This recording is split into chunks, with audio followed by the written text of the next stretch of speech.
study session. Just another favor for a neighbor she had known for years in passing but never really known at all. And Ethan smiled in that polite, careful way of someone who didn't want to take up too much space, thanking her again for helping him prepare for his law exams. His voice steady but tired, and Claire stepped aside to let him in, noticing how the house felt smaller. Once he crossed the threshold, like the air itself had changed, and as they walked toward the dining table she reminded herself why she agreed to this in the first place. Because she used to teach, because she liked helping people find confidence, because his mother had sounded worried. And none of those reasons had anything to do with the quiet warmth she felt when Ethan laughed softly at a joke she barely meant to make, or the way he listened closely when she explained a concept, nodding like every word mattered. And they moved fast through the material, pages flipping, pens tapping, the rain growing heavier outside as if time was speeding up along with them. And Claire noticed how focused Ethan became when he understood something new, how his shoulders relaxed, how relief crossed his face, and she felt a strange pride that surprised her, not the distant pride of a teacher but something closer, more personal, and she pushed that thought away quickly, keeping her tone light, her words simple, making sure not to linger too long on anything that felt too warm or too close, because this was supposed to be easy, safe, temporary. But the house kept offering small moments she didn't expect, like when the power flickered briefly and the room dimmed and Ethan joked about bad timing, or when she poured them both coffee and realized she remembered how he liked it without asking, or when he mentioned feeling behind in life and his voice dropped just a little, and she saw not the grown man studying law but someone still carrying doubt like a heavy coat. And Claire responded without thinking, telling him that life didn't move on one track, that pauses didn't mean failure, that some people took longer because they cared more. And as soon as she said it she felt exposed, like she had spoken about herself too clearly. And Ethan looked at her then, really looked, as if he had just noticed something important, and the moment stretched, not long enough to be obvious but long enough to matter, long enough to feel dangerous. And Claire cleared her throat and suggested they keep going, flipping the page quickly, and they did, faster now, the pace picking up, questions answered, notes made, both of them pretending the air wasn't thick with something unnamed. And when the clock chimed from the wall Claire realized how much time had passed, how late it was getting, how easy it had been to forget everything else, and she suggested a short break, just a few minutes, saying it casually even though her chest felt tight, and they stood in the kitchen instead of sitting, space somehow easier that way, the sound of rain filling the silence between their words. And Ethan talked about his exam schedule, about pressure, about expectations. And Claire listened, nodding, offering quick encouragement, keeping things moving, but inside she felt the weight of awareness growing, because she noticed how close they were standing, how his voice softened when he spoke to her, how her name sounded different in his mouth, and she realized that this wasn't just about studying anymore, even if nothing improper had happened, even if nothing ever would, because something quieter and harder to control had already started, a connection built not from touch or intention but from shared focus, shared honesty, shared time. And Claire felt the need to step back, emotionally if not physically, reminding herself of boundaries, of age, of context, of the simple fact that some feelings arrived uninvited and had to be acknowledged without being followed. And when the break ended she led the way back to the table, moving quickly, keeping the pace high, guiding Ethan through one last set of questions, and he followed, grateful, determined, unaware or maybe aware and choosing not to say anything yet. And as the session wrapped up and he packed his bag, thanking her again with a sincerity that lingered, Claire walked him to the door, rain still falling, the light outside fading, and for a brief second neither of them moved, as if waiting for something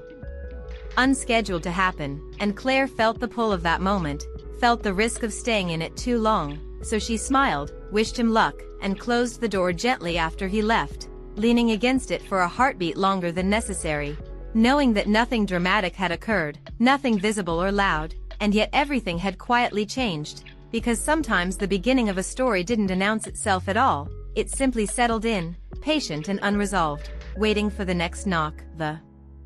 second session began with less hesitation and more movement, like both Claire and Ethan were trying to outrun whatever had been left unsaid the last time. And the moment Ethan stepped inside the house again, shaking rain from his jacket and smiling with a confidence that felt newly borrowed, the pace picked up without effort, books opening, chairs scraping back, questions flying faster than before, Claire guiding him through complex ideas with short, sharp explanations while Ethan answered with growing clarity, his words smoother, his thinking quicker, and the room filled with the rhythm of progress, pages turning, pens moving, time slipping past without resistance, and Claire noticed how easily they worked together now, like they had found a shared beat. No pauses wasted, no space left empty, and yet beneath that speed there was awareness, quiet but present, in the way Ethan leaned forward when she spoke, in the way Claire held his gaze a second longer than needed before looking back at the notes, and when he got an answer right without help, his smile broke wide and unguarded. Claire felt a rush of pride that made her heart stumble, not enough to stop her but enough to remind her she was walking close to something she didn't fully understand. And when she praised him it came out warm but brief, careful not to linger, keeping the pace tight, pushing them forward. But Ethan slowed it without trying, asking questions that went just beyond the page, wondering aloud why certain rules existed, how people behind those laws felt, and Claire answered honestly, drawing from experience, letting her voice soften without meaning to, and suddenly the study session turned into a conversation about choice, pressure, and the fear of making the wrong turn in life, and Ethan admitted he was scared not of failing the exam but of succeeding and still feeling empty, his words quick, almost rushed, like he needed to say them before he lost the nerve. And Claire responded just as fast, telling him that fear didn't mean weakness, that doubt often followed people who cared deeply, and that meaning was built slowly, not awarded all at once, and the room felt smaller as the truth of those words settled between them. And when the clock chimed again Claire suggested a break before either of them could think too hard, moving toward the kitchen, pouring coffee without asking, handing Ethan a mug, their fingers almost touching and pulling back at the same time, the moment light but charged, and they stood instead of sitting, both choosing motion over stillness, the rain now lighter outside, tapping like a quiet reminder of time passing, and Ethan talked about his parents' expectations, about how success in his family came with rules and timelines, and Claire shared just enough of her own story to meet him halfway, mentioning the job she left, the plans she adjusted, the sense of starting over that never fully faded, and neither of them framed it as regret, but both understood the weight behind the words, and there was laughter too, quick and natural, cutting through the seriousness, easing the tension without removing it, and when they returned to the table the studying felt different, sharper but closer, their shoulders occasionally brushing as they leaned in, their voices lower, the pace still fast but the space between them thinner, and Claire noticed how Ethan no longer asked for reassurance, only confirmation, how his confidence had shifted from borrowed to earned, and that realization made her step back internally even as she stayed engaged, because helping him grow meant eventually letting him move forward without her, and that thought carried an ache she hadn't expected. And when the session ended Ethan packed up slowly, not dragging time but not rushing it either, and he stood near the door again, posture relaxed but eyes serious, and he spoke with care, telling her the break had helped more than he expected, that talking to her felt easy in a way he hadn't felt in a long time, and Claire felt the truth of that statement settle deep, steady and unsettling, and she answered honestly but briefly, acknowledging the connection without defining it, because naming things had consequences, and when he left this time the silence didn't rush in, it lingered, thoughtful and full, and Claire stood alone again, aware that the pace they had kept was no accident, that speed could carry people far but not away from themselves, and she knew, even without saying it out loud, that something had been set in motion during that simple break. Something that would not slow down just because they wanted it to. The third session did not start calmly, it started already moving, like both Claire and Ethan had arrived carrying thoughts they could not set down, and from the moment Ethan stepped inside, there was a quiet urgency in the way he spoke and listened, no wasted words, no casual jokes, just focus layered with tension, and Claire felt it too as she led him straight to the table, opening the book without small talk, pushing forward as if speed could keep things under control, and the studying became intense, questions answered quickly, explanations short and sharp, both of them working faster than before, but the faster they moved the more obvious the strain became. Because Ethan's answers were correct yet rushed, and Claire's guidance was precise but tight, her voice steady while her thoughts ran ahead, and every few minutes there was a pause neither of them planned, a breath held too long, a glance that landed and stayed, And each time Claire pulled back first, flipping a page, tapping a pen, reminding them both why they were there. But Ethan began to notice, his eyes tracking her movements, his focus shifting away from the notes. And when he finally stopped mid-sentence and asked if she was all right, the question landed heavier than it should have, and Claire answered quickly, saying she was fine, that they should keep going, and they did, but the rhythm was broken, replaced by something uneven and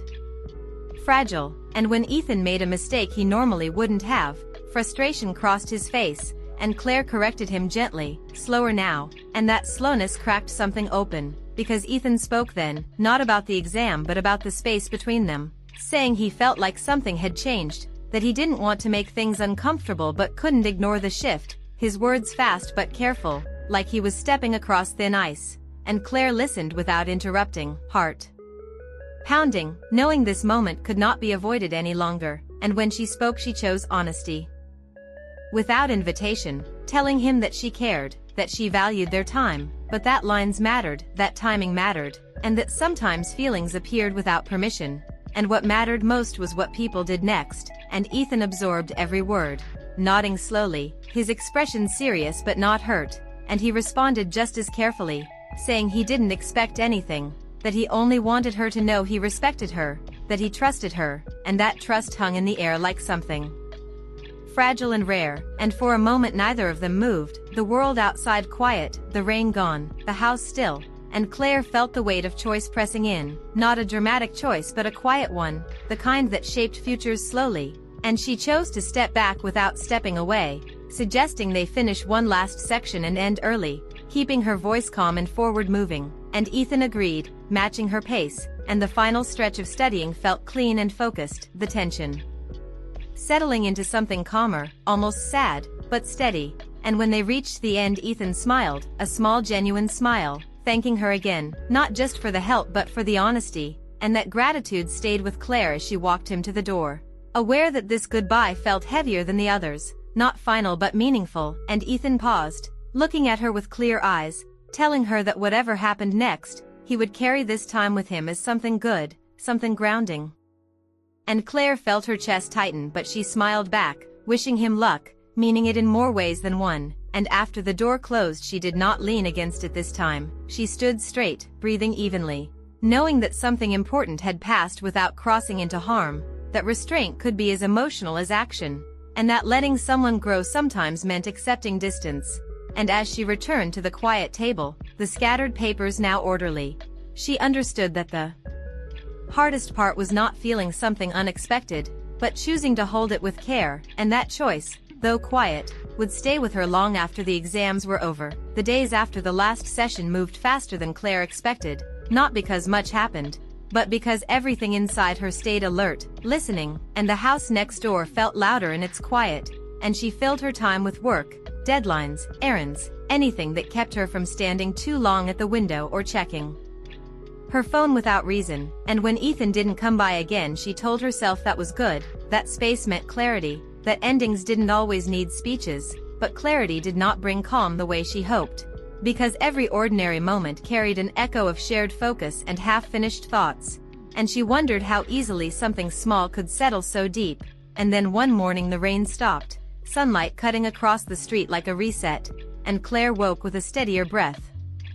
deciding she would let the feeling exist without feeding it, because life kept moving whether people were ready or not. And later that afternoon she saw Ethan outside loading books into his car, moving quickly, purposeful, and she hesitated only a second before stepping out, greeting him casually, keeping her tone light, and Ethan smiled back, relaxed, confident in a way that told her the exams were close but no longer crushing him. And they spoke briefly, about schedules, about weather, about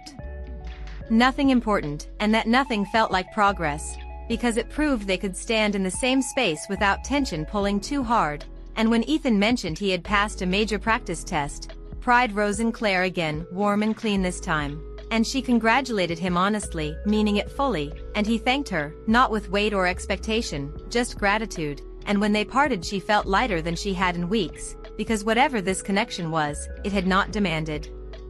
more than they could give. And that evening her phone buzzed with a message from Ethan, simple and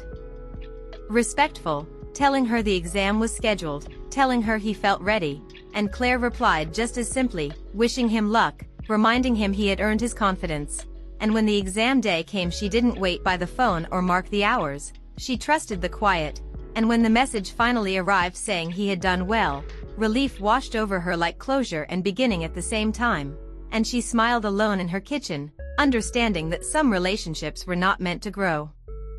forward but inward, shaping people quietly before releasing them. And days later she ran into Ethan again, this time with his parents, his posture proud, his future opening in front of him. And he introduced Claire with respect, with warmth, but without the charged pause that once lived between them, and that told her everything she needed to know. Because the connection had done its work and softened into something safe, something lasting but not heavy. And as weeks passed and life returned fully to its routines, Claire noticed how the memory no longer hurt, how it rested instead like a reminder that she was still capable of feeling deeply without losing herself. And sometimes, late at night, she thought about how a quick break had changed the shape of a season, not through action or promises, but through honesty, restraint, and care. And she realized that romance was not always about what people reached for, but about what they protected. And in that understanding she found peace, knowing that what had passed between them was real, meaningful, and complete, exactly as it was.